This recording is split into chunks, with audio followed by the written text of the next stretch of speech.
9 জিলহজ মানে কোরবানির আগের দিন ওই একটা রোজা আল্লাহর নবী সাল্লাল্লাহু আলাইহি ওয়াসাল্লাম, আমি বলছি এটার আলাদা ফজিলত আছে। প্রত্যেকটা রোজা এমনি 9টা রোজার হিসাব হলো 1 বছরের কি নেকি, রোজার সওয়াব।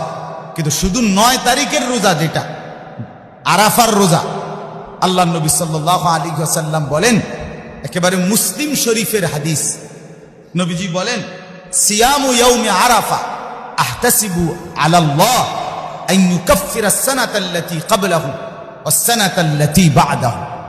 নবীজি বলেন 9 জিলহজের রোজা, আরাফার রোজা, আমি রাসূল আমার আল্লাহর কাছে আশাবাদী এই এক রোজার বরকতে আল্লাহ তাআলা আমার উম্মতের পিছনের 1 বছরের গুনাহ মাফ করে দিবেন এবং সামনের 1 বছরের গুনাহ মাফ করে দিবেন।